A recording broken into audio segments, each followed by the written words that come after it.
What is up, everyone? Welcome to the Franky and Davis podcast.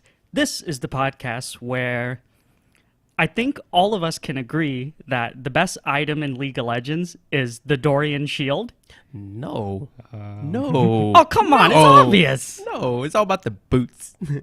What are you, John Ann? Gotta run faster, dude.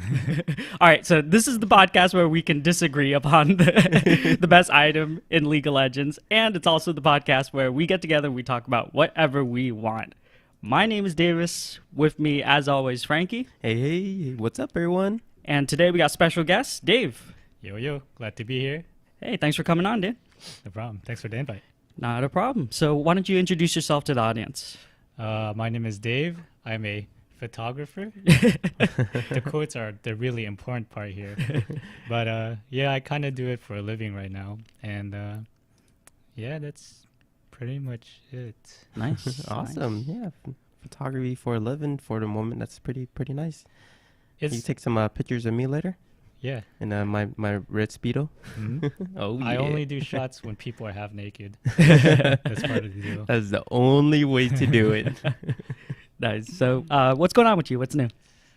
So speaking of photography, I actually just did a photo shoot this last Thursday. Oh, nice. It was actually supposed to happen for Valentine's Day, but this outfit that I bought off eBay the post office failed to deliver it. So fuck you. They totally ruined my plans for real. Wow. But I was able to shoot it, and it was kind of interesting. Nice. I guess. Nice. Damn, who goes through the post office nowadays? I always get packages from like UPS, FedEx, or whatever. I guess like from China, it's sent as registered mail or something like that. Oh, okay. So yeah, I don't know why they don't use like USPS or UPS. Well, I know the post office been trying to push really hard on shipping stuff like compared to like I guess UPS and FedEx because they're kind of taking their market away, so they have another route where they call, I guess I hear it on a Joe Rogan podcast called Stamps or whatever. And Stamps? yeah, I forgot what it was exactly. Okay. But they're trying to do exactly what UPS and FedEx is doing, basically. Good luck. They don't got brown shorts. They can't accomplish that. Yeah, hey, they got the little blue and white ones. Yeah, those are pretty nice, actually. Yeah. So. All right, Frankie, what's new with you, dude? I went to actually I want to do a little shout out for my oldest brother. His birthday just passed recently. Hey, happy birthday. Yeah, I think he's about 32 now, I believe. I don't know. Yeah, we'll stick with 32. That sounds right. What a good brother. Thank you. Shout out to him. I went to his dinner yesterday and just ate some Korean barbecue. It was pretty good. Where'd you guys go? We went to Korean barbecue off of the one next to Knott's Berry Farm. It's still one of those old school ones where the people don't serve you the food. You have to actually walk up and grab the food yourself in a little one of those island things and have like different flavors and you don't have to wait on the waitress to bring you food. So it's pretty good. I actually prefer those ones.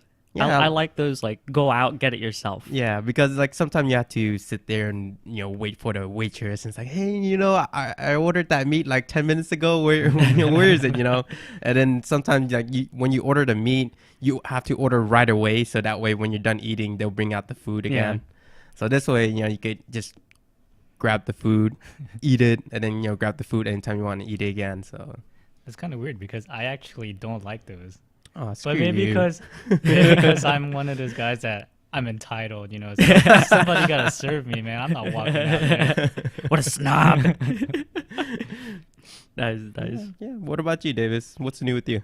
Nothing too much. Actually, what's new with my dad. So just recently, he asked me to help him set up a sprinkler system inside of this greenhouse that I built for him.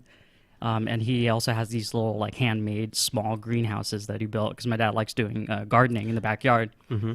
And he wanted to put kind of like a little sprinkler system inside of the greenhouse. Yeah. So I was thinking, okay, we'll buy one of those little mister systems. It's like Yeah. a tube and then it shoots out. Kind of like the one where you go to kind of like a music festival and they have those little sprinklers shooting out. Yeah, Actually, exactly. Okay, those little mists. Exactly. So I was that's pretty thinking cool. that. And my dad was like, can we go down to the Home Depot and then see if they have it?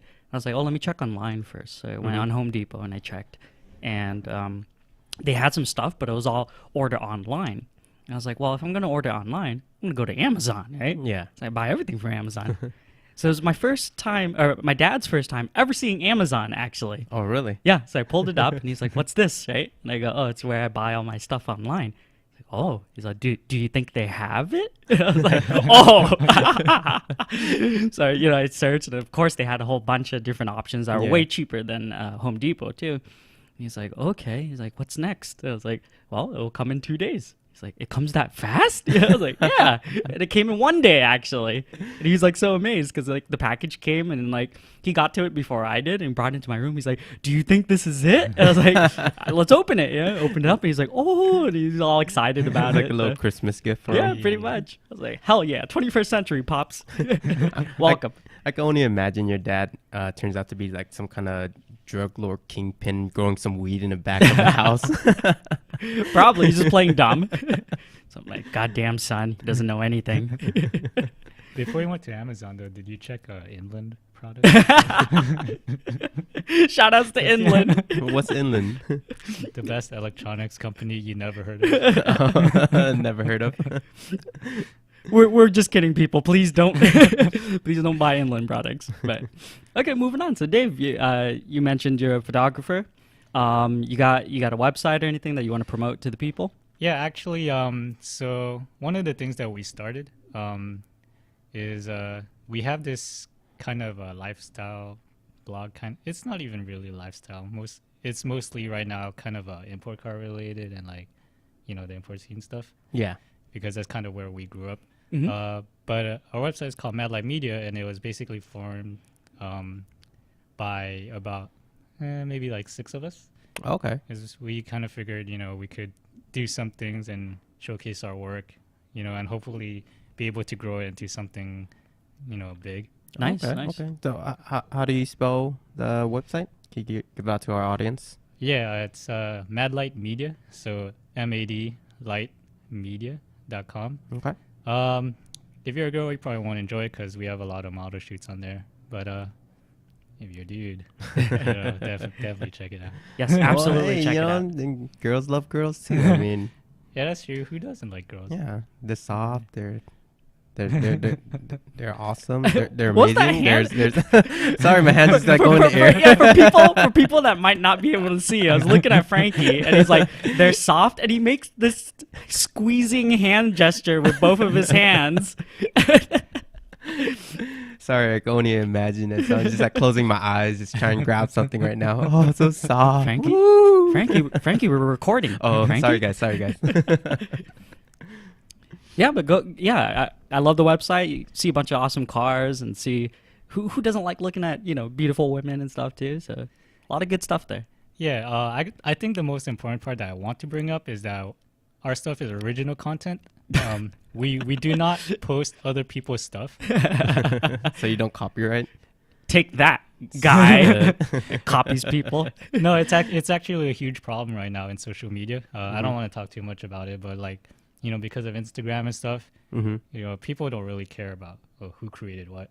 They just want to see what they want to see, Yeah. So there's a lot of stolen content getting passed around, and unfortunately, they get the hits and stuff. So it's tough to fight that.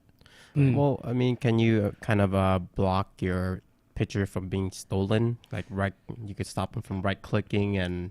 No, there's only so much you can do. Yeah, you can stop someone from right-clicking, or you can do those things where, like, if it's hyperlinked out, it kind of says, like, oh, you can't, use this picture. But it's as simple as doing a print screen and then going to Photoshop and, just taking it, so... Can you just put like a big old watermark on there and just put your name on it? You could, but then that just looks terrible. So yeah, that's true. Doesn't matter. As long as you get your name on it, you're good. All right, cool. Dave, so why don't you tell us like a little bit more about the photography that you do? How'd you get into photography?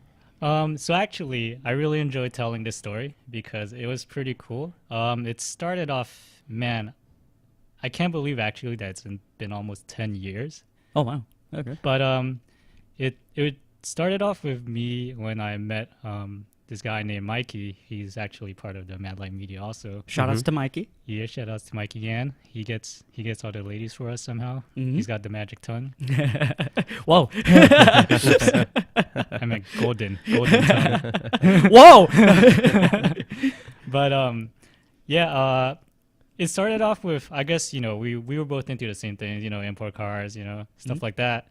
And I don't know how, but he got me to join this website that him and I guess a lot of his Filipino friends were part of, called Our Toys. Okay.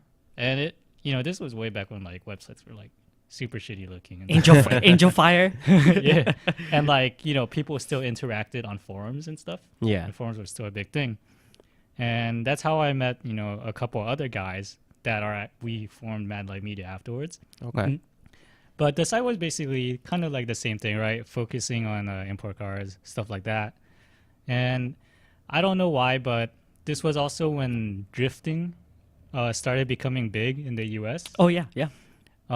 So there's a branch or championship or whatever in Japan called the D1 Grand Prix, which is specifically dedicated to drifting, right? Yeah. And back in 2003, 2004, they decided that they're finally going to bring out some of their races over to the US. And Mikey found out somehow, and he applied for media passes Okay. just using like the Our Toys name. He's like, well, whatever, Mhm. see what happens. And surprisingly, because I guess it was pretty small, they they approved us for media. Oh, nice. So Mikey's like, hey, dude, you want to go to D1 GP as media? I was like, fuck yeah. So we're like, dude, this is exciting, right? Like, we're going to be like up close and personal, get into the pits, see all like these famous guys, like these drift cars in person. And I could kind of only imagine like Japan or wherever it's coming from. They bring it all to the U.S. and they're like, look at these suckers driving sideways and doing all this weird stuff, while American people are just driving straight only. Like, what are these guys doing? Whatever. Next thing you know, they just blew up. yeah. Yeah, so it was funny because at that point, like, none of us knew anything about photography, right? Mm-hmm. So on the day of, we figured, like, there's probably going to be a lot of pros there, Mm-hmm. So it's funny because I just had, these small-ass point-and-shoot cameras, right? So I was looking through, like, the cover and stuff, like, which camera here looks the most professional? This black one, right? Not this silver piece of camera. You got like That's a not 3-foot professional, right? lens camera. Like, yeah, this one looks good. Yeah, so I just had this little piece of crap like Olympus or something. So I bring that, and I bring a tripod because for some reason I think, man, professionals use tripods. Well, duh. Of course. So Mikey's like in the same boat, He I think he had a point and shoot too. So we show up and try to look cool, and we look at all these other guys showing up. They have like these big ass lenses hanging off, their shoulders. They have multiple cameras hanging off their, Yeah. and like So they look more like guns, right? They're like cannons. yeah, literal cannons. Like, yeah, huge ass lenses, huge ass cameras. They were like, like, gotta hide all my stuff. It's like, comes down to, let's see how good my Photoshop is now. Yeah, I'm not really here to take pictures. I'm writing the art. Yeah. But so we show up there like, oh man, this is crazy. But and actually the best part is they had these badass media vests, like legit media vests, right? That said like media on it. I should have stolen one. I swear to God, I should have stolen one. I wish I did. You should have. we don't advise for anyone out there to steal vests, but for Dave, you should have done that. Yeah, because every event afterwards, I guess people did steal them, right? So like at later events, people just start handing out those neon vests that the people work on the freeway. Oh, okay, kinda thing. yeah. So yeah, I should have stolen one. You should have. Yeah, so we go in and it's freaking crazy, right? Because we have unprecedented access. Like they're talking to the media about like how they're gonna bring the U.S. like the U.S. branch, like of drifting and stuff Yeah. like that. Their plans on adding technology to the cars and stuff. And when was this? Like 19? Oh or no, was it 2000? That was early Or- 2000 Oh, something. okay. So early 2000. So you and Mikey, these kids, with your toy cameras, and this big press conference of all this like important information about migrating over like this huge media event, and like, Yeah. Look, we actually got to see the Drift King. I forgot his name. Daigo?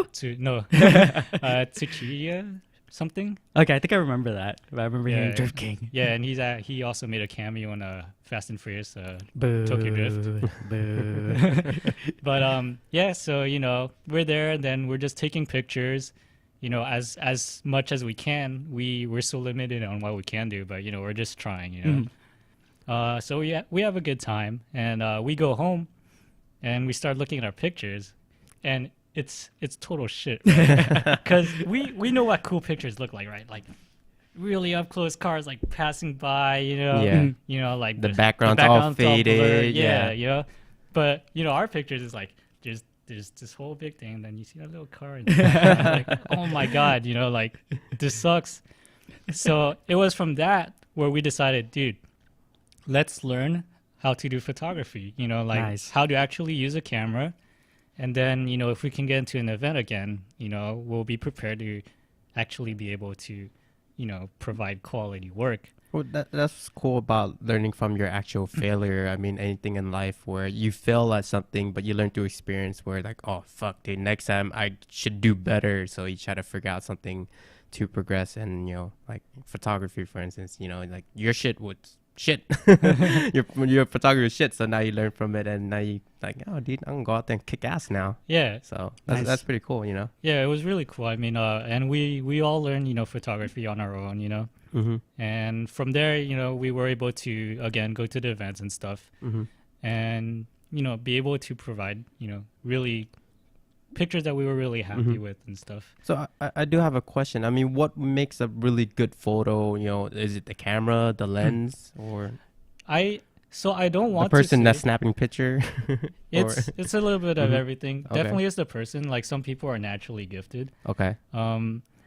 I don't want to say that it's the equipment, but to a certain extent, it is the equipment. Because going into like optics and stuff, Mm-hmm. you're kind of with a point and shoot, you're kind of limited. So it comes down to how much flexibility you can have. But that's not to say that you can't take a great picture, with like an iPhone or something. You absolutely can. Mm-hmm. It's just how much flexibility that you are able to use. Well, I mean, say for example, okay, if I was to use an iPhone camera versus a $2,000 camera, wouldn't the $2,000 camera have more features for me to make a better picture? Yeah, so that's the thing, right? The Mhm. flexibility that you're afforded by buying this gear. Yeah. You have more control over what you want, Yeah. right? So buying a expensive camera or lens will make a big difference then, right? Yeah, I mean, again, I don't want to force people into thinking they gotta buy an SLR, for $2,000 Yeah, bucks, and then $1,000 lenses. But yeah, it makes a difference. So let's say, for example, I mean, for me, I mean, if I want to get into kind of photography and I want to get onto a professional level, what would you kind of recommend in a sense, like a higher end type of thing, or just like using an iPhone, take pictures of models? Ready for a photo shoot? I got my iPhone on my tripod. Click. So actually, there's kind of like this hipster camp, right? Where Uh-huh. like, man, SLRs are so affordable these days. Yeah. I'm gonna start using non-SLR cameras to do shoots with. Mhm. And there are actually some photographers out there who are known for some reason are known and famous, and they use I guess prosumer cameras, which is Mhm. in between like a regular point and shoot and an SLR. Okay. Huh. So, and the pictures they're great. So it would come down to how much manual functions you're able to Mhm. use, and if they're able to work with lights, I would say Mm-hmm. is the most important part. So, but I mean, definitely an SLR gives you the most flexibility just because you're able to change the lenses, and that's what makes pictures look different when Yeah. you're using like a telephoto or like a wide angle and stuff. Yeah. That's the flexibility that you get out of an SLR. So definitely if you wanted to start shooting, Yeah. I would say, and it also depends on your budget because, of course, if you can afford it, straight up just go for the best camera you can get. Yeah. Because yeah. that way you don't have to keep spending and spending when you think, oh, this camera ain't doing it for me anymore, Yeah, yeah, totally But- understand. I mean, yeah, you save a lot more money down the line by buying the proper gear instead of, hey, this one's a lot cheaper. I'll just invest into this, and it turns out to be crap. Then you can invest into another thing, then Yeah. it costs more money. Then you can try to resell your old equipment. Then you can be like, fuck, dude, I can't get the full money back.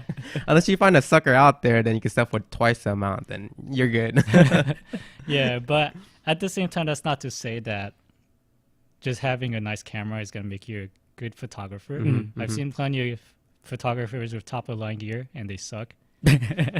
Dave, so. Yeah, I'm talking about So I do have another question. I mean, how money can you really make from being a photographer? I mean, like, let's say you don't have to be a professional photographer. Let's say you're like just an amateur one, pretty decent. How much money can you make within a month? You can make a pretty good amount actually, especially if you go into wedding photography. I would say that's where Okay. the money's at. Okay. Because if you're shooting like fashion and stuff, or even like like cars or like landscapes, the chances of you making money is pretty low unless somehow, like, I guess you just get lucky and some guy thinks your work is like godly, I mean, Yeah. that's all it is. It's honestly just being at the right place at the right time. I So- mean, So you would recommend more of like a wedding shoot to make more money, get your name out there, or is there other avenues that you can kind of go about? I would say definitely if you're looking for something steady, definitely do, people oriented stuff like family stuff, wedding stuff. Oh, okay. Like- That's still a pretty big, I guess, like a big thing on your shoulder. Like you have to take pretty decent pictures for weddings because that's like that girl is waiting, or the husband and Yeah. and wife is like want that perfect picture, and you better bring out that good quality for it. Yeah, for sure. It's definitely stressful. I mean, that's like a once in a lifetime opportunity, right? Yeah. Unless you get divorced, then maybe you can do it like a second time. Or whatever, right? And that's Good what you're time. praying upon. More weddings, more weddings. But yeah, I mean, getting that kiss, like Yeah.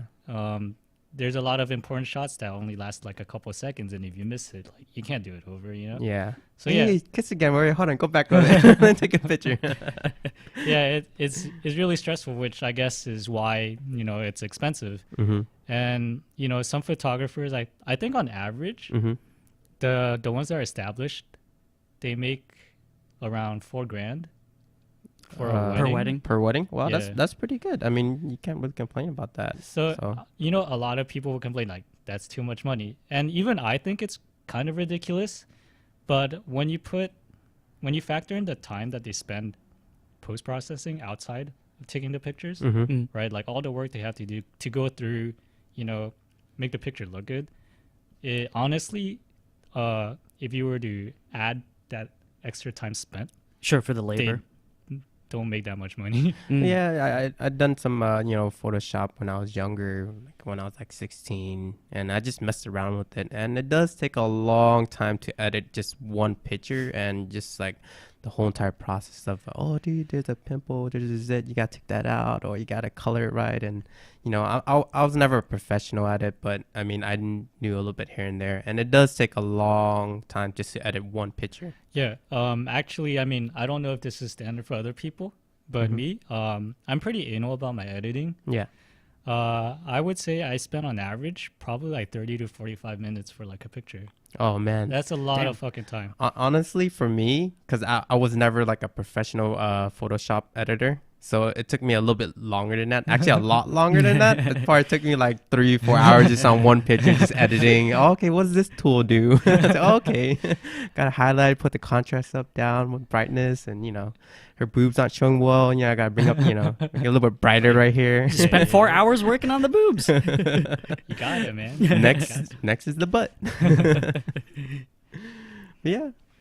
Hey, but speaking of weddings, you've actually done a couple weddings yourself then. Yeah, I have actually. Okay, okay. So then if anyone out there might be interested in finding a wedding photographer, then they can hit you up on Mad Light Media then? Yeah, if they want to, or try to look me up on Facebook.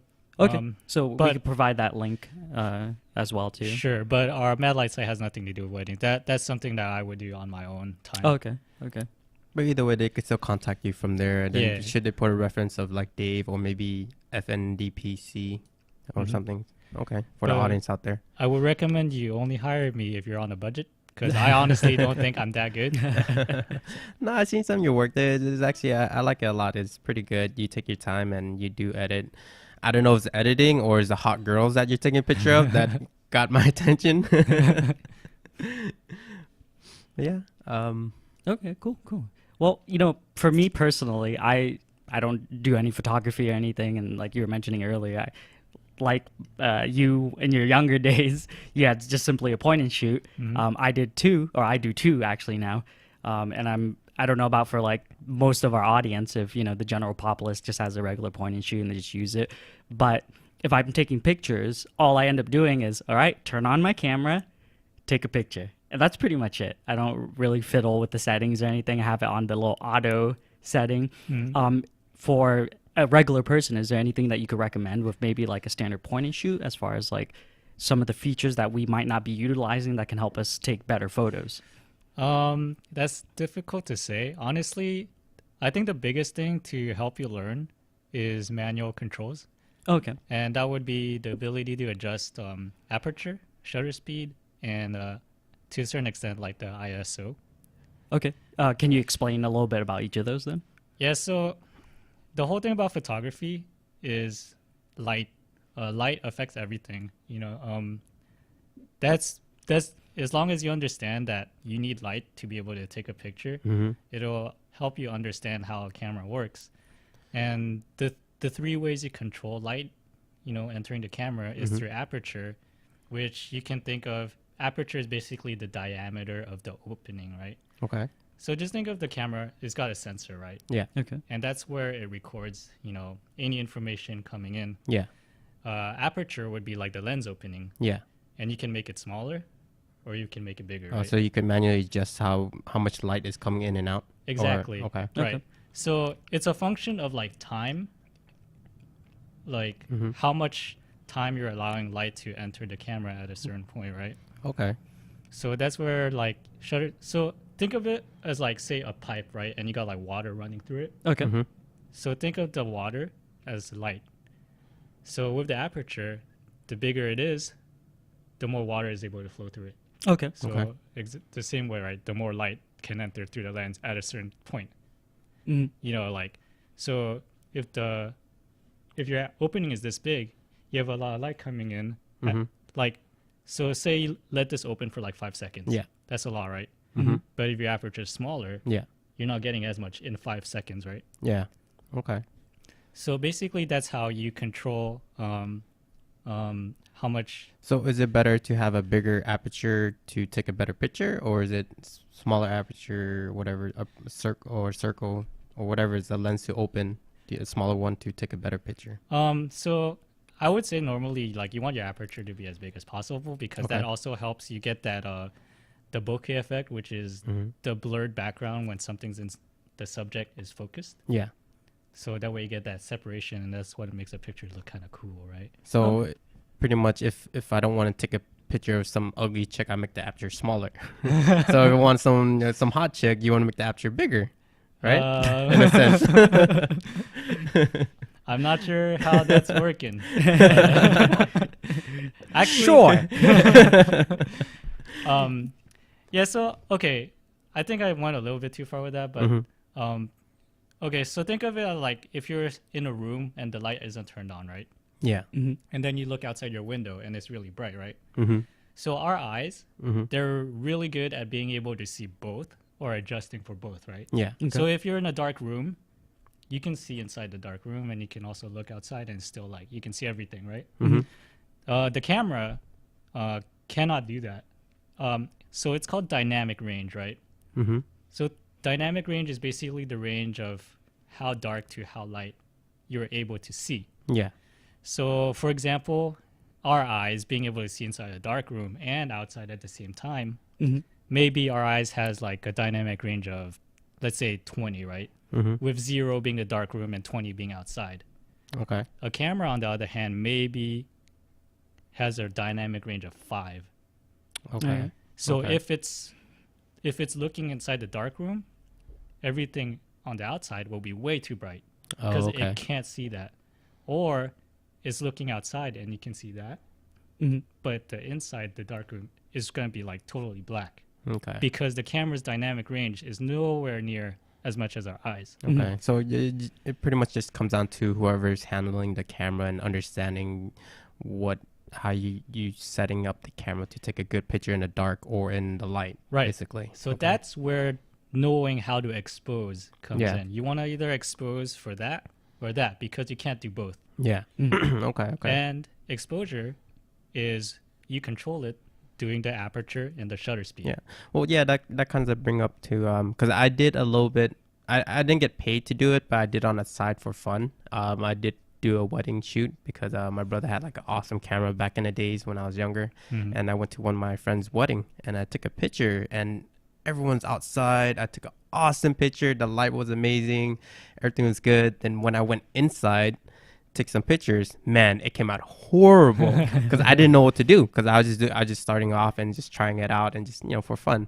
And I guess knowing that little tip right there would have helped me during that time. So Yeah, so like when you're outside, it's really easy to take pictures because there's a massive amount of light. yes, Easy, I right? always it looks so amazing. Like, dude, I'm a professional photographer. When it comes to inside and it's dark, I'm like, oh man, I need help with Photoshop. Yeah, so again, right, when you're outside, there's just so much light coming into the sensor, right? But when you go inside, there's not that much light.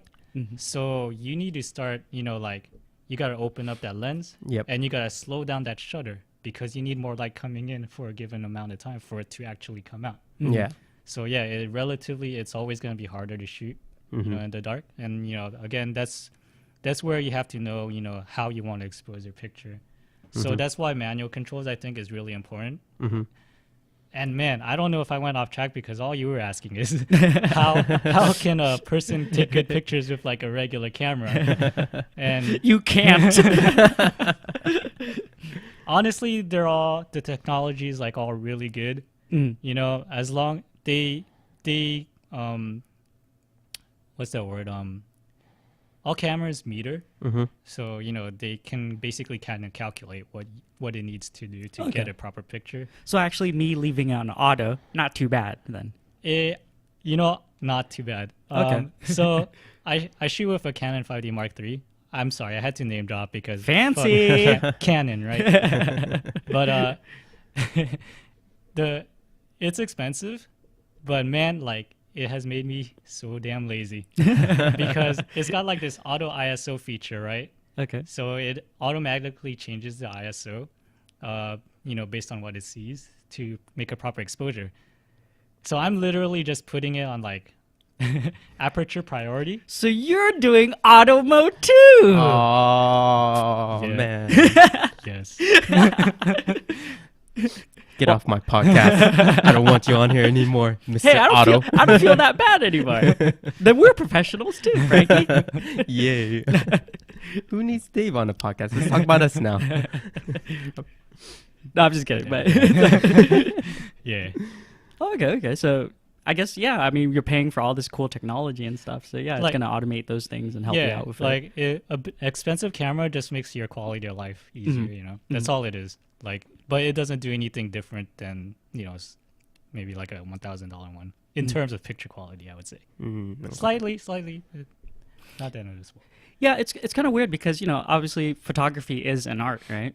And anytime you deal with an art, it's all kind of it's all perspective, or it's just in the eye of the beholder, right? You could take a picture, someone might think it's awesome, someone might think it's terrible, and as far as maybe the person side of it, right? What are some of the techniques that, let's say, regardless of the camera and stuff, that a person can be more mindful of when taking a picture? I mean, there's basic So it's actually funny they bring that up, right? Because there's basic rules that you kind of need to follow when you're a noob. Okay. Mhm. I'm sure you've heard of it, like the rule of thirds.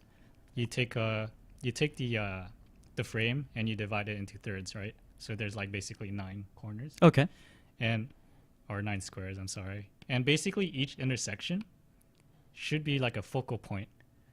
Hmm. So whenever you take a picture, like you kind of always want something wherever each, line intersects. That's kind of where you want something interesting. Oh, okay. I never knew that, actually. Yeah, I never knew that either. Oh, That's, really? yeah, it's a pretty good tip. I mean, Noobs. Oh. Yeah, so it's kind of funny because so pretty much in all those, I guess you had a little grid line, and you kind of want the focus point on every little point that meets up, right? Basically, or no, I mean, I guess what it's saying, right? Like say you were taking a picture of a person, yeah, and you're doing it in landscape mode, like wide, right? yeah, Mhm. If you divide that into thirds, right? So you got these lines. yeah.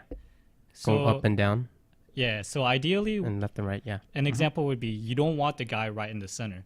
Mm-hmm. You want him a little bit off to the third, with Okay. his head maybe in that top intersection. Okay. That would be more pleasing than having him just kind of in the center. Oh, interesting. Okay. Yeah. Okay. Yeah, I understand that. I like I said, I'm not professional, but when I do like to take, photography, like take pictures and stuff, I sometimes like to throw the balance off a little bit, so that way one person's sitting on one side, then you see the other side is just like a wall of painting, and then the person sitting to the left, and it looks kind of cool, you know. Yeah. I mean, there's all those things too, right? There's Yeah. like the lines, you perspective and stuff Mhm. like that. And again, so that's the cool thing, right? Is you kind of follow the rules at first, Mm-hmm. so you can know how to break them. Okay. You know, Interesting. and like you kind of think that doesn't make sense, right? Because why don't I just do the stupid crap and it might look good to somebody? But surprisingly, there is a pretty big difference in just shooting, like not knowing and knowing, Mhm. how to be able to kind of break the rule a little bit and Yeah. offer something interesting. Right. Yeah. Right. Oh, that's cool. That's crazy. Yeah, definitely. That is a pretty good tip. I mean, for a noob. I mean, like I said, for me, when I did it, I always like to take weird, like from top angles or bottom angles Yeah. or under the skirt. So Yeah, I know those. But those are my own secret picture stash. Jeez. And I guess because I'm cold and robotic, I always have the person smack in the center of my photo and like as symmetrical as possible to like the sides. Yeah, so that's funny, right? Because it's crazy, like whenever I ask somebody, hey, can you take a picture of me, right? And it's always like, if you imagine the frame like being this big, I'm always like right there in the center, this Mhm. small, right? It's like, does it not get through your head that maybe I should be like bigger? But it's crazy that people don't notice these things, Mhm. And that's when it made me realize, like, hey, maybe I can get paid for this. Because hell, I didn't know any of that. So. Well, that's when it kind of comes down to like being a noob and professional, because now you have the experience. Like when you started photography at that drift thing, you were just taking horrible pictures. You have big landscape and a small Oh, picture of yeah. a car. Yeah. Now you know better to take pictures up close with the car and Yeah. fade out the back. So Yeah, that- a lot of it comes down to experience too, for Yeah. sure, I would say. Well, and also, I guess, lighting, again, like light photography. Lighting is probably the most important thing you can do. Okay. So, if As you want, much light as possible. yeah. Well, if you also, like, time. Okay. You don't, if you want to take, like, nice pictures, don't do it, like, at noon, There's this thing called the golden hour, Mhm. which is basically, like, that's time between sunset and twilight. Mhm. And it's literally like only like an hour long, where you'll get like really pleasing, soft, very colorful pictures. Okay. So that's something to keep in mind. If you want to take pictures of people, don't ever do it like during noontime where like the sun's directly overhead. It casts like shadows, Yeah. So if you do that, maybe go under a tree. It provides that shade that softens the light up a little. Oh, okay. So soft light, just look for that, whenever you can. Mhm. Oh, nice. Nice. Cool. But yeah, I mean, when do you consider yourself more of like a professional compared to a noob, I guess, in a sense? You When it comes down to, because I mean, there's a lot of people that will call themselves professional, but when do you actually break that boundary of like, yeah, I am a professional now. I actually take, awesome pictures. But when do you consider yourself that? That's a good question. I struggle with that myself because I don't consider myself a true professional, even though, sometimes like I get paid for it and stuff, Yeah. And it's really hard to say because there are really bad people out there that are also getting paid. I was going to say that if it's a good source of income for you and regular, that's when you can consider yourself a professional. Oh, okay, like do on a daily basis, like every month you're getting X amount of money and you could basically live off of it, right? Yeah. Okay. I mean, it's if it's your profession. Yeah. But again, like I said, there's some really bad people out there somehow. Would you like money. to? Would you like to name some names, Dave? No.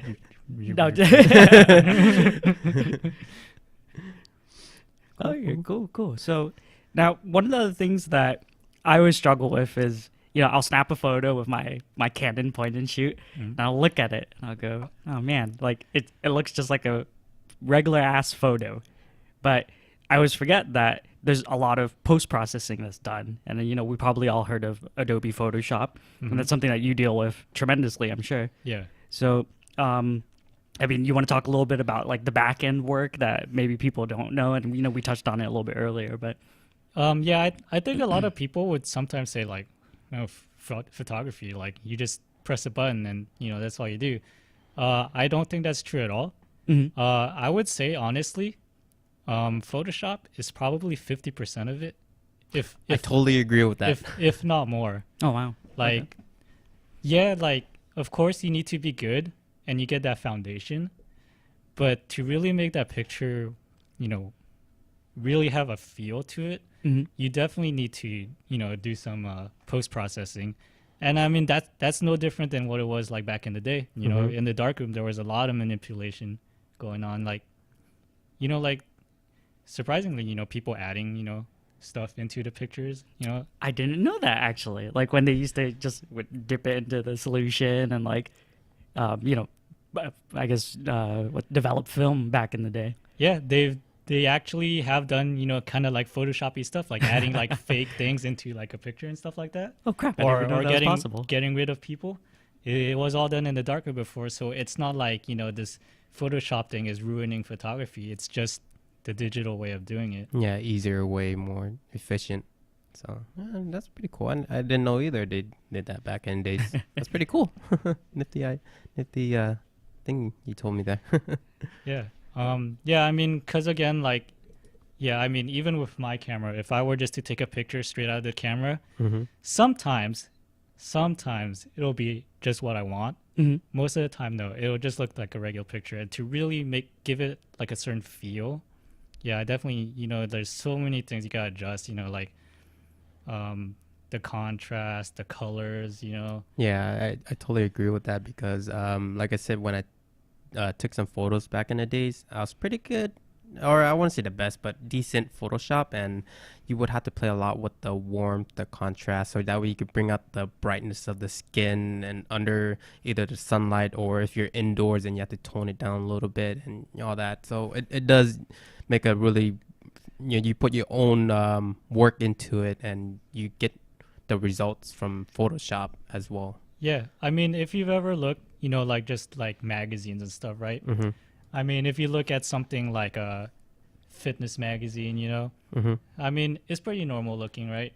But if you compare that picture to, say, something you see like in a fashion magazine, like you notice the colors are different, right?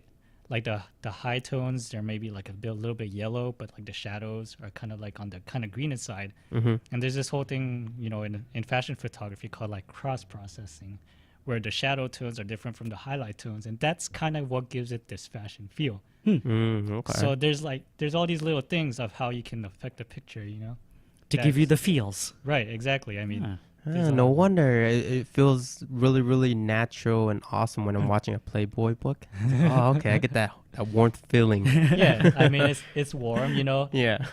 pretty standard. Okay, I like that. That's a good tip. Now I know. I'm going to keep my eye out for it. I was like, oh, okay. Yeah, I'm appreciating the art of this. Hustler magazine.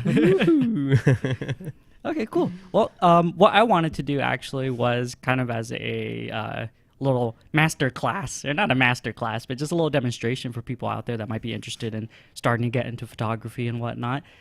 Dave sent me over a photo, and what we're going to do is we're going to switch over to the cam. So if you guys are watching the YouTube, definitely check it out. And we're just going to go kind of run through and go through some little options that you can do to, kind of fix up your photos and whatnot. Okay. So I'll let Dave take over from here. That woman is so hot. Dude, if you guys aren't watching Dan video, log on right now.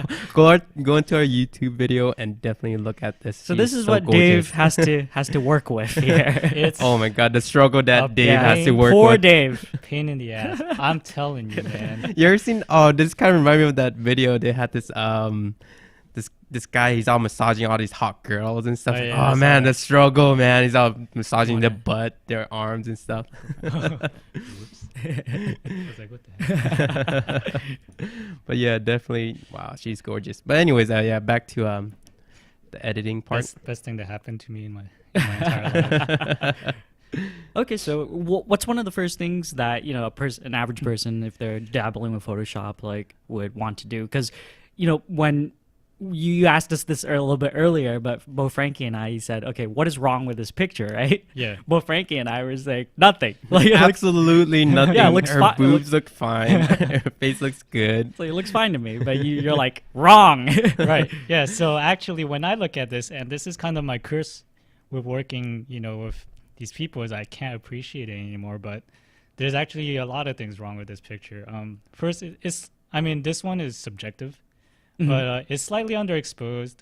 I kind of don't like the tone, so I kind of want to change the white balance. If we zoom in, most people don't give a crap, but right here there's Sure. So she has, pimples, this discoloration under eyes that Okay. a lot of people have. The low bag and like darker color under the eyes. Yeah, Yeah, I and definitely have that myself. mhm. A lot of people have like the wrinkles. Mhm. Also, usually there's this right here, the nasolabial fold.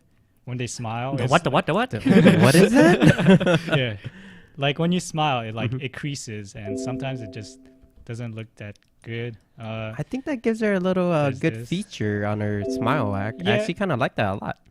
No, for her, it's Okay. not that bad. I'm just saying Yeah. when some people smile, Yeah. it gets a little too crazy, especially depending on the light, and you really want to soften that up. Oh, okay.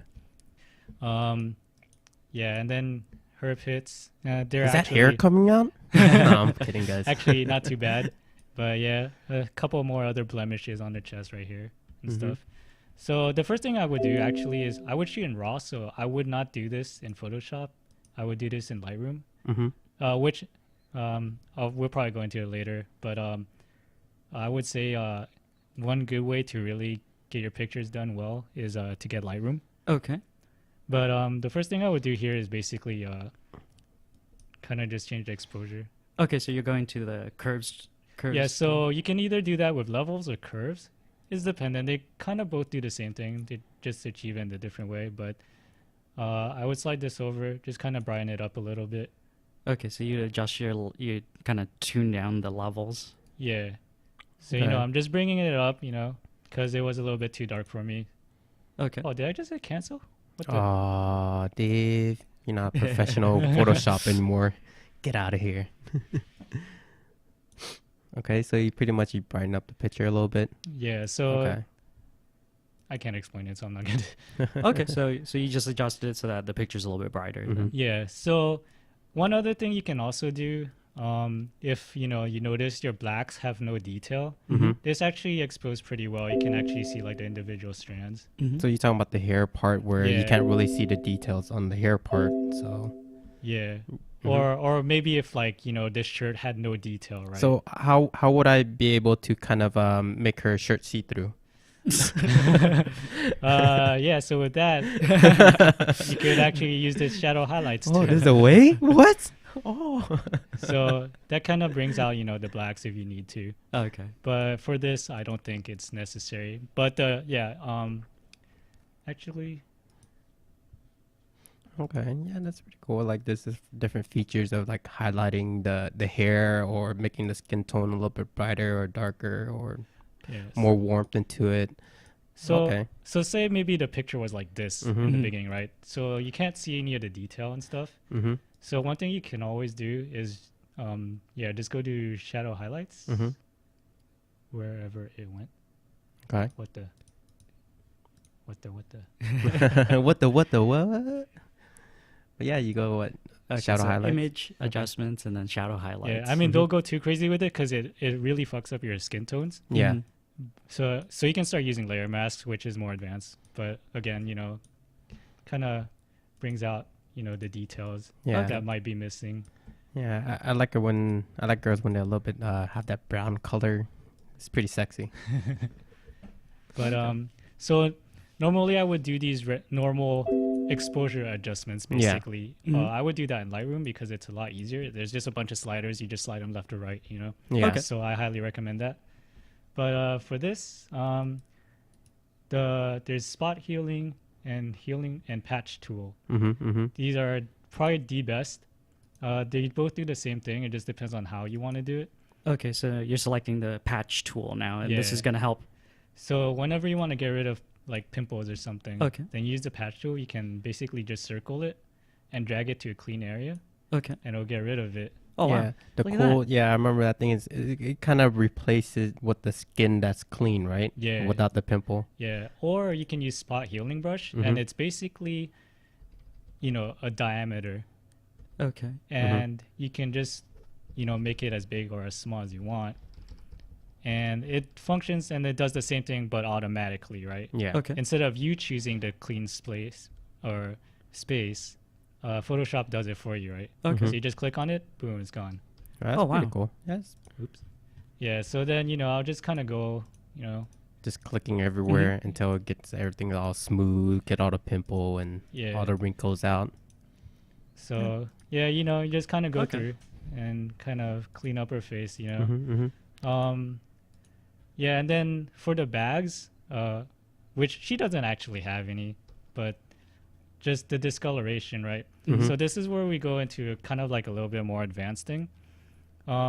If you're a noob, normally you would probably just kind of like, oh, I'm just going to use the patch tool. Okay, Mhm. so you can just grab the patch tool, draw around the bag area, And then, drop into a clean area.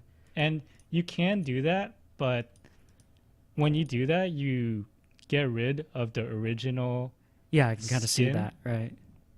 So you want to avoid that, right? Because it can look really fake, especially if the picture doesn't have that much information. Because if you want to keep it realistic, Mm-hmm. you want that skin texture there.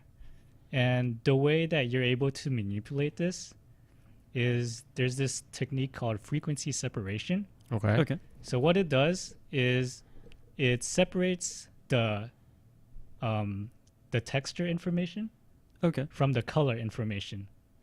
So because right now, right, I mean, it's just one flat image. Mhm. Yeah. But if we run the tool here, you'll see that if we zoom in real quick. So now we have two layers. There's a high frequency and the low frequency. Okay. So the high frequency is going to be your skin textures, and then your low frequency is the color. Okay. So if I turn this off, you'll notice this is all the color information, right? Mhm. And then if I turn this off, this is all the Oh, okay. texture information. Oh, okay. So everything just went pretty much black. Yeah, it's literally just like, like I guess the texture. lines and the Yeah, dots yeah. and So yeah. no color. Mm-hmm. And then I guess we can kind of Okay. kind of doesn't show, but whatever. Well, that's pretty cool. Yeah, Mhm. so anyways, the real way that I would do this is now I know that if I change the coloring here, it's not going to affect the skin texture. Oh, okay. So normally here I would use the clone stamp tool, but I mean, you can also use the patch tool. It all depends on how fast or how lazy you want to be, right? Mm-hmm.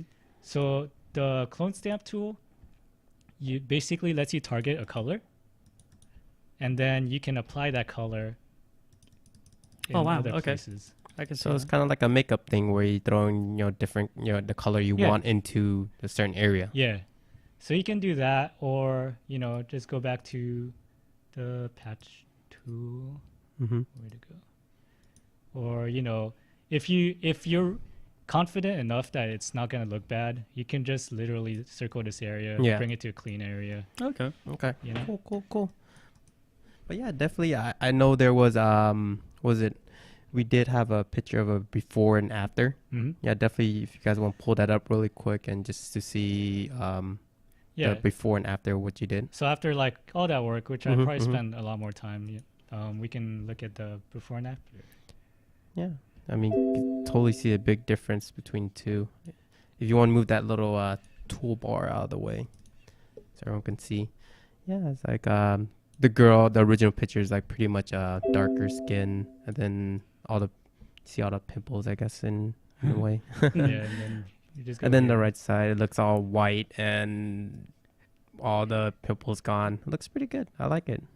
It looks like a, I don't know, makeup brand, but like a model No, for. yeah, so actually this was the exact look we were going for. It Mhm. was supposed to kind of look like a beauty product Yeah. shot. Mhm. Maybe it's Maybelline or whatever. Is that makeup or?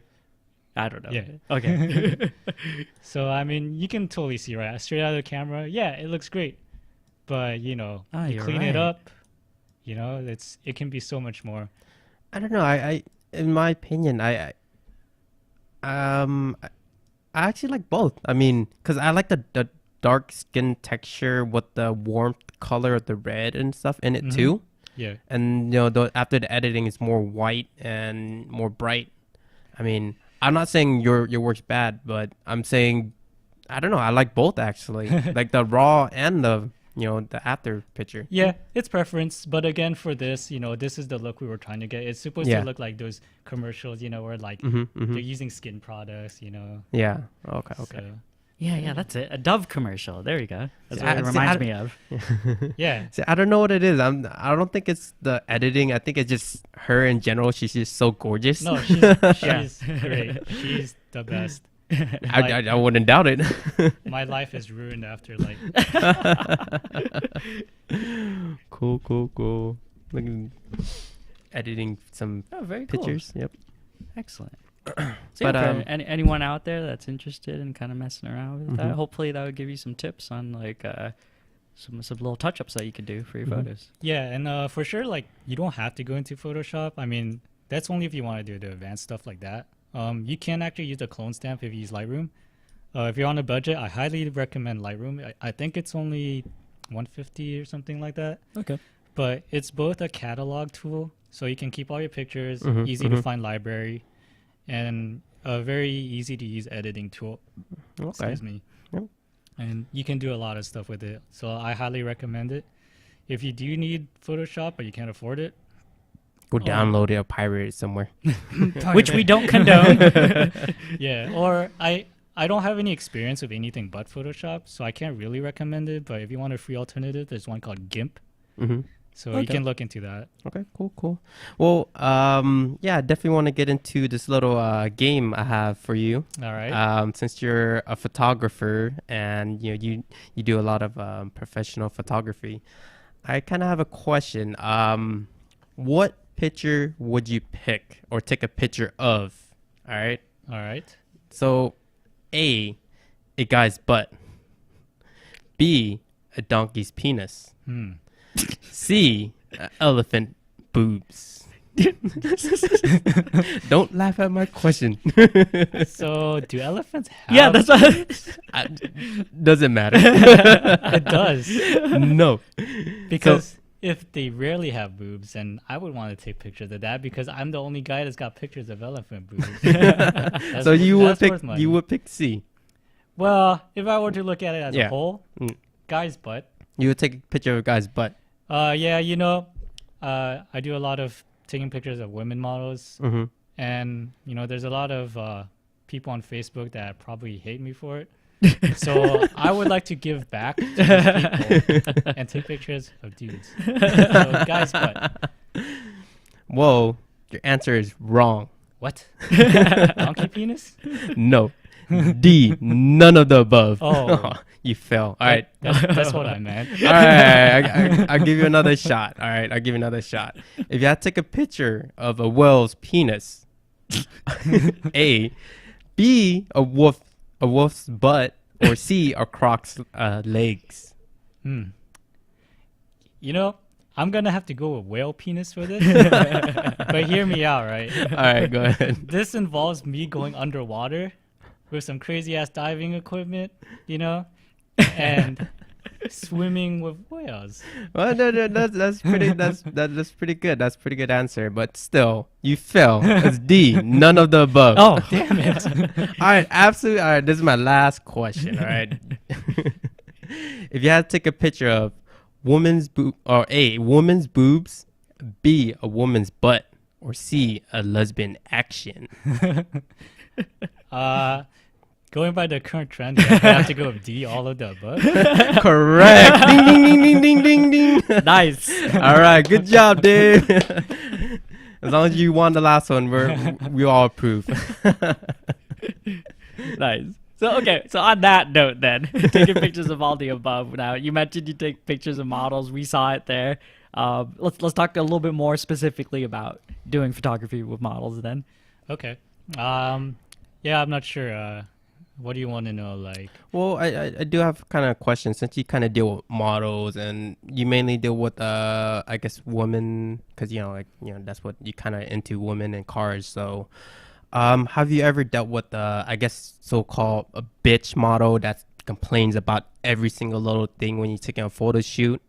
I've never had that problem. Actually, all of 99% of the models that we shot have been actually really, really damn cool. Oh, really? So Yeah. they've been chill, relaxed, and they just let you take pictures of everything. Hey, take off your shirt. Let me take a picture real quick for my personal use. You mean they're human? Yeah, like, man, like, yeah, they've all been super cool, like, they're just there. They just have fun. I hate to say it, but like a lot of them are just, a lot more friendlier than what people would consider like average people, Yeah. Okay. And I don't know if it's because they know they look good, so it's like they just have that natural confidence. But no, most of them are not stuck up. They're not full of themselves. They're just fucking cool. Man, it's weird. I wonder where we got that stereotype from, right? Because it seemed to me that when there's a very, very attractive woman, there's a stereotype that, especially if she's a model, that she's stuck up or that, she's full of herself. I wonder where that came from. I don't know. Honestly, I would say one, intimidation for us, right? It's like, oh man, they're hot. Like, That's what true, do you do? yeah. Yeah, that's true. I understand. the other thing I would say is probably just haterade, Yes. I love that. Love that drink. Haterade. But yeah, I mean, they've all been really cool, Nice. I can't complain. Yeah, I dealt with some. Well, I haven't done it in like photography, but this is kind of like a side note that there are stuck up bitches out there that I dealt with, and I'm not saying names out there, but I hang out with a lot of girls back in the days. They come and go, and only the cool ones actually chill and stay. So. But I guess kind of working with models, I guess the $1 million question is, do you ever get like a raging boner just like seeing these hot chicks? I mean, they are pretty damn gorgeous. So, have you ever, like, oh, what's up, baby? Without saying it out loud, but it kind of shows in your pants. So, like, God honest truth, You better say yes, Dave. swear to God, I have never gotten a boner. Oh, during what? a shoot. And it's weird, right? It makes me question my sexuality for sure. And like, Oh, man. Dave. I go home, I look at some gay porn, I'm like, this ain't working. I gotta be straight, right? No, but yeah, I've never gotten a boner.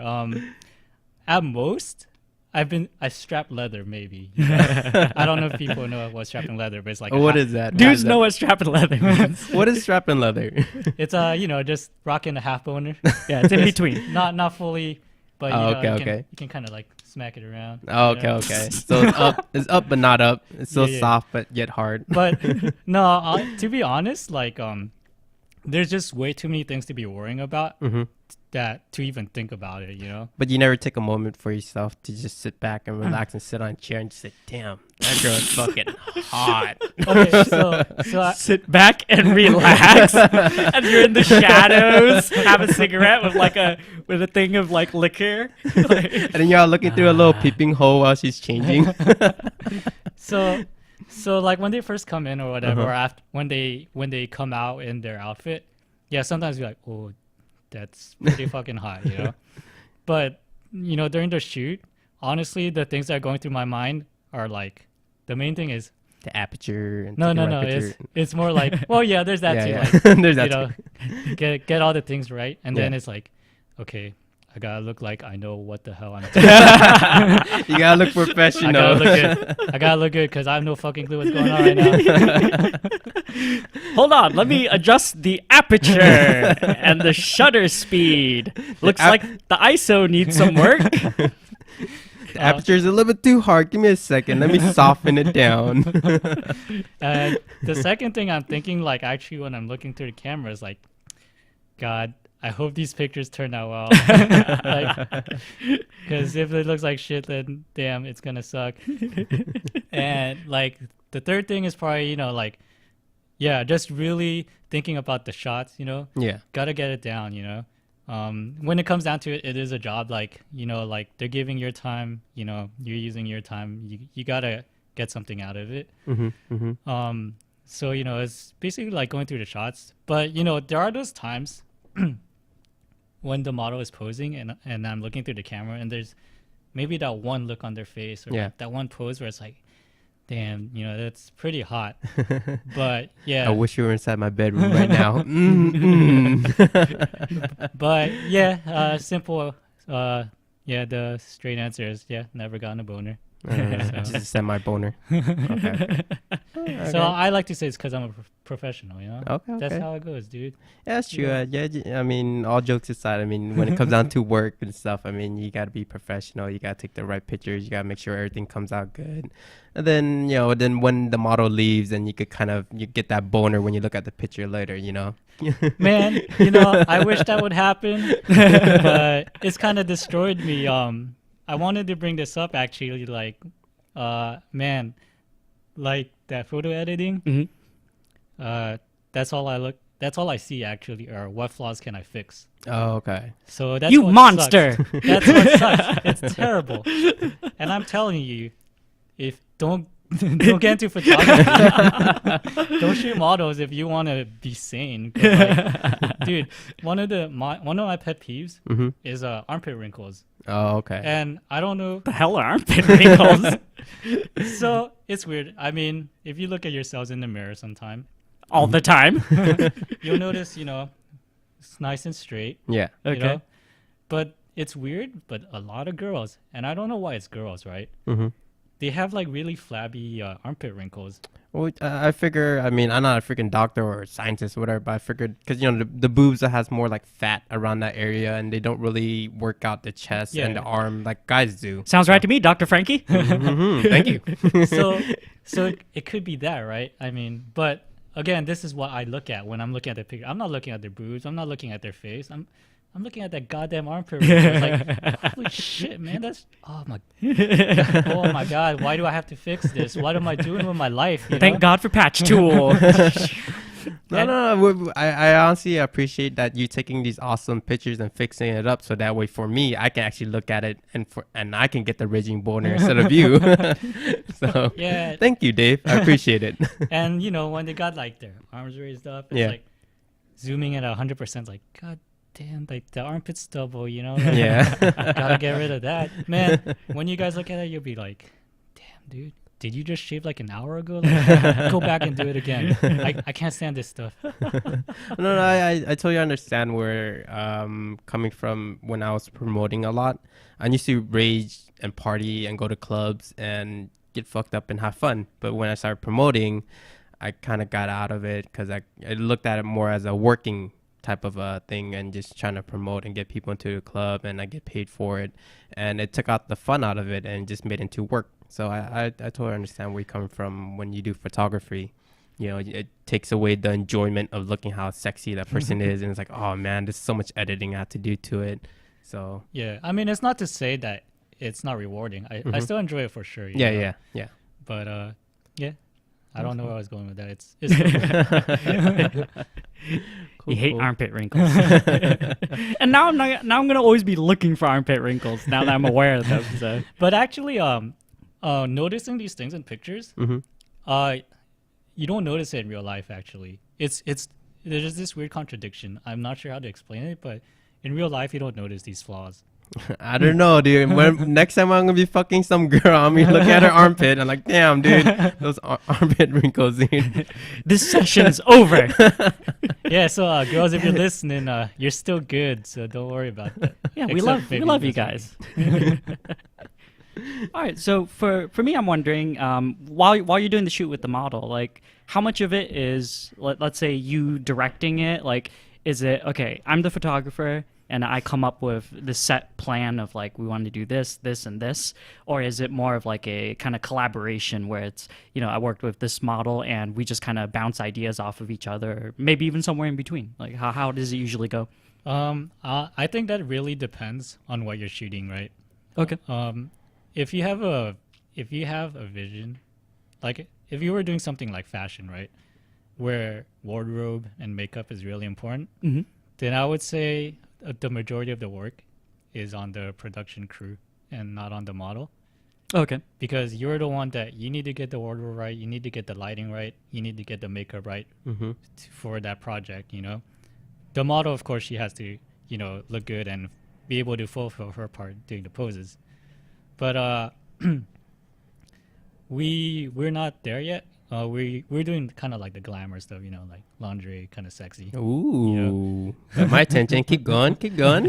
But yeah, so for that, you know, we're pretty easygoing. So that it depends. You know, we usually don't have a set plan. Okay. So we kind of do kind of like a run what you brung kind of thing. They usually just bring some outfits and we decide with each other, you know, oh, what looks good, you know. Red thong, no top. 3 red thongs? 2, you know, one goes under the other armpit, one goes in the To other cover one, the then- armpit yeah. wrinkles. And then one goes on the bottom. So, you know, 3 red thongs. Are you a professional, Franky? I am. Got it. See, there's some tip for you, Dave. Thanks. But yeah, so I would say, you know, it depends on personality, how you guys mesh in the beginning. It's pretty free flowing. I think, you know, as time goes on, you kind of just figure out how each person works. Okay. But I would say in terms of directing, the photographer and, you know, whatever, the creative director or whatever, you should have a set plan on a certain amount of pictures and poses that you want. But the model, once you give her like the general outline, needs to be able to fulfill that on her own. You should not constantly be, as a photographer, you should not constantly be asking her to repose or whatever. She should know it's the model's job to model. Okay, so she has to put her arm the right way, Yeah. or butt hanging out, or whatever. She should to, know Okay. the best way to make her own body look good. You know? Okay. And Have you dealt with any models that doesn't know how to actually model, and you have to keep directing them? yes. I mean, especially when you're working with kind of like import models and stuff. I mean, I'm not to say that they're not real models, but a lot of that part of the industry, I guess, it relies like mainly on looks. Yeah. Okay. You know, so a lot of them are able to get by just because they just look that damn good. you Yeah. know? So photographers are willing to pay that amount of money. Yeah. You know. But as far as the technique, then they don't really have it then. Yeah, and again, Or could it be they just maybe unexperienced in that sense? yeah, but again, I'm not trash talking them at all. Right. Yeah. You Of know, course not. it's Yeah. it's a different industry, but yeah, like if you were to compare them to a fashion model, you know, the fashion model, like I would, you know, they really know how to pose and stuff.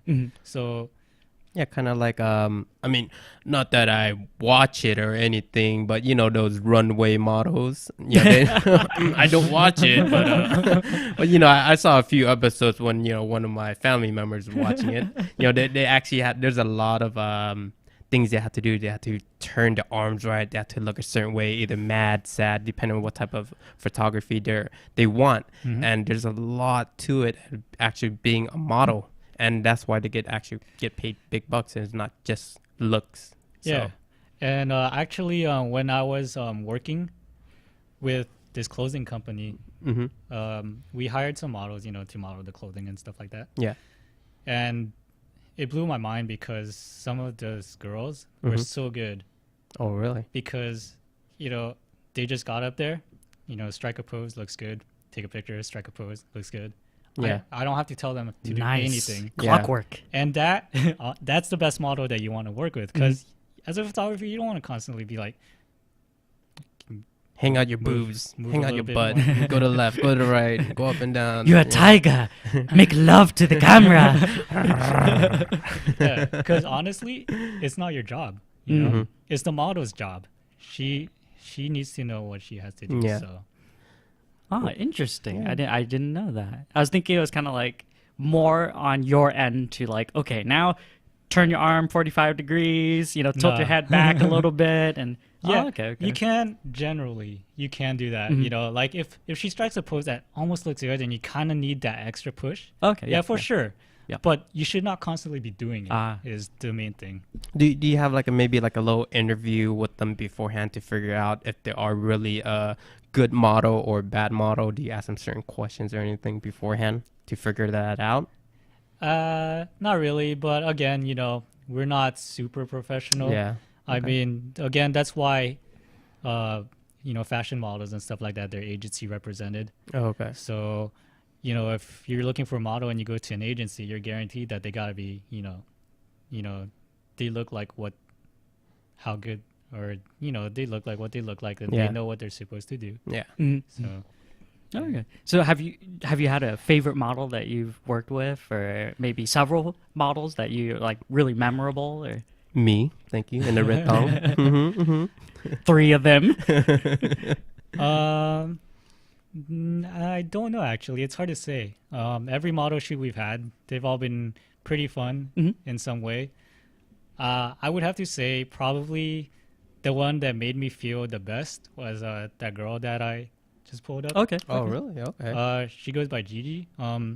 Go Gigi. But Gigi.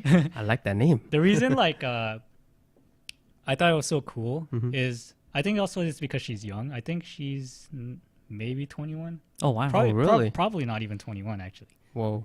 I'm not sure, but she just had that really young energy where everything is so cool to her, I think like so bubbly and cheering and exciting and awesome. Yeah, like when she showed up in the condo, she's like, oh man, this place is, oh man, it's so cool, And then she's just really a go-getter, like okay, like that sounds cool. And you being Dave, you're like, yeah, so every picture I take, you have to give me a hug. I'm kidding. But so then part of that shoot, actually, the main reason she was there is her agent wanted a video of her, kind of like a demo reel. Yeah. Okay. Of her kind of like acting out like beauty products, right? So she had to act out certain emotions and stuff like that, and I had to make a video of her doing that stuff. And so we're just shooting the video and stuff, and she do her stuff, and afterwards she kind of like just giggle and like hee hee, like okay. Yeah. And then it's like giggling with her. and then I let her preview the video, and just that look on her face is just like, this is the greatest thing I've ever seen. It's so awesome, right? And awesome. It just made me feel really good, like that. She just loved the work, Yeah, that's good. I mean, for a young person that's in like modeling, it's hard to break through into that industry because there's so many girls out there trying to be a model, but you need to take that extra step to be a professional model. You need to break through and somehow get through it. So that's good, Yeah, I mean, especially with her personality, the way you're explaining it. It seems like she's really go getter and trying to make something out of it. Yeah, so I mean, in terms of that sort of more memorableness, there's that. I don't know. I mean, there's other types of memorable moments. Like what? So there's this other girl. This was way back when we were kind of noobs. Okay. Let's call her Ari. Ari. Okay, Nice. I like that name. Ooh. Nine-tailed fox. Yes.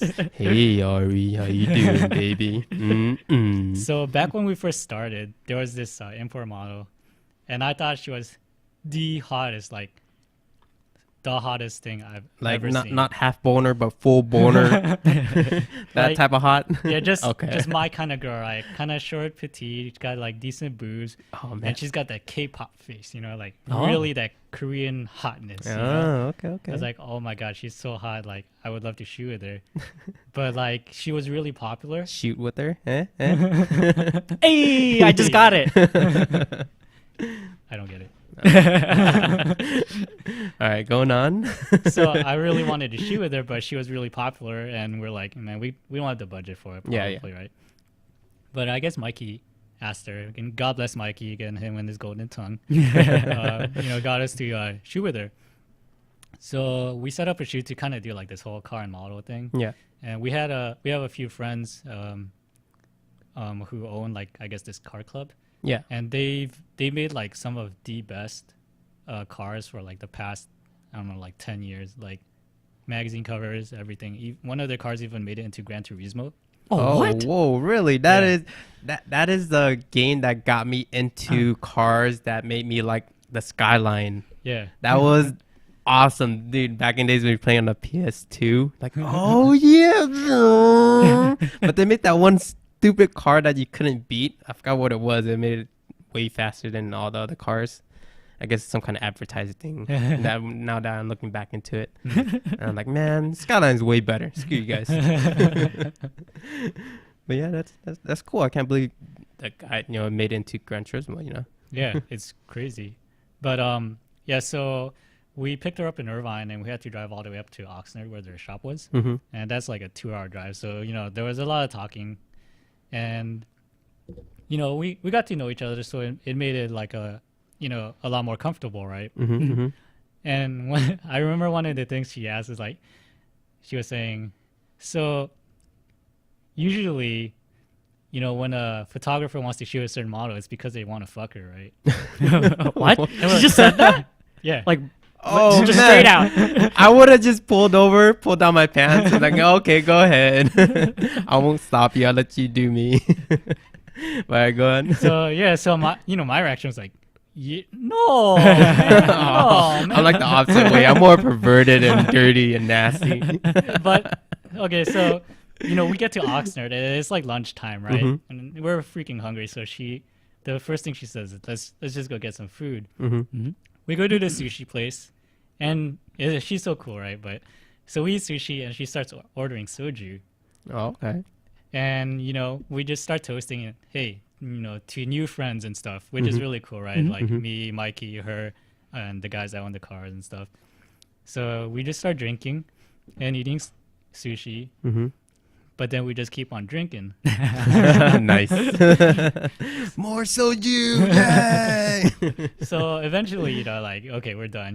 We go back to the shop. We start setting up the lights and kind of start shooting and stuff. Mm-hmm. But she's A little bit tipsy. a little bit tipsy, Oh, right? okay. So during the shoot, we're shooting like maybe 5 minutes, and then she asked the guy, "Hey, can you get us some more soju?" Wow. Wow, that's awesome So- motto. So the guy gets some soju, and we just start taking shots while taking pictures. Mm-hmm. And yeah, to be honest, she's starting to get like pretty blasted, right? But so the weird thing is, she starts getting like really touchy-feely with me, right? Oh. And like literally, like, it's not one of those things where maybe I'm just imagining it, maybe not, because it ain't happening to the other guy. So she's like grabbing me. She's like, "Hey, take a picture of us," and she's got like her hands all over like me and Oh. stuff, and I'm like, what's going on? This is awesome. But like, I don't want to think anything too much into it, right? Because I'm thinking, okay, she's just drunk, so drunk people do weird things. Well,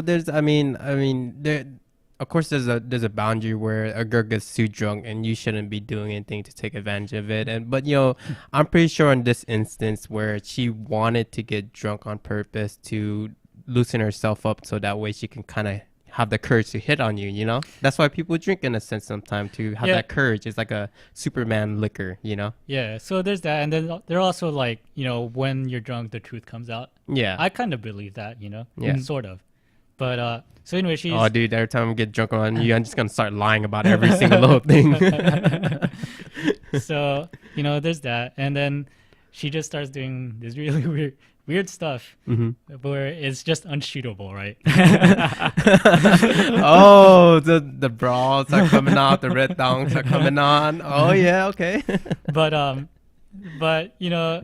we decided to take a break, and we go back to the sushi place. I don't know why. Start ordering more soju, and we're just having a good time.